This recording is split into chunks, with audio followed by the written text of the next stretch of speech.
দেখো লজেন্স দিচ্ছে।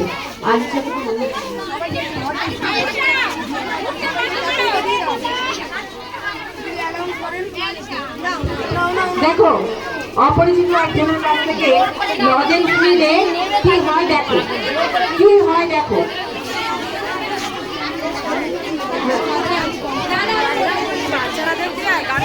দেখো কি হলো, দেখো লজেন্স দিয়ে তাদেরকে লজেন্স দেখা খাওয়ানোর নাম নিয়ে ভুল করে ভুলিয়ে নিয়ে চলে গেল। তাহলে আমরা যারা বাচ্চারা এখানে রয়েছে প্রত্যেকে বলি, আমরা কোনো অচেনা লোকের কাছ থেকে কিছু নেব?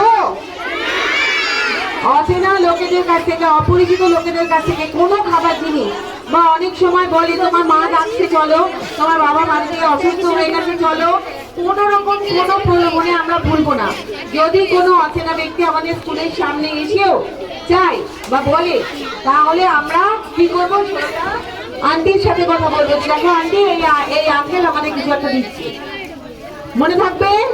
বা কেউ যদি রাস্তার মধ্যে, অনেকেই আছে তোমরা একা বাড়ি যাও, একা বাড়ি যাওয়ার সময় রাস্তাতে দাঁড়িয়ে চিপসের প্যাকেট দিল, অথবা বলতে পারে যে তুমি এই ট্রেনটা তুমি একটু আমার সাথে তাড়াতাড়ি চলো, আমি গাড়ি নিয়ে এসেছি, কারণ মা খুব অসুস্থ হয়ে পড়েছে তাই তোমাকে আনতে পারিনি।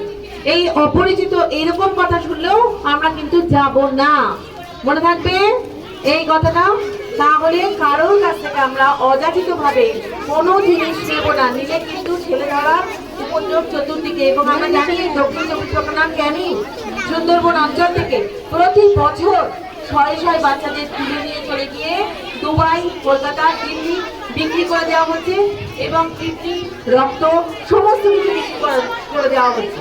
আরো অনেক ভয়ঙ্কর ঘটনা ঘটছে, কিন্তু তবু এটুকু বলে রাখলাম। তাহলে বাচ্চারা তোমাদের বলে দিচ্ছি, অপরিচিত কোনো ব্যক্তির কাছ থেকে কোনো জিনিস নেবে। আর যদি দেখো সবাই বলো একসাথে,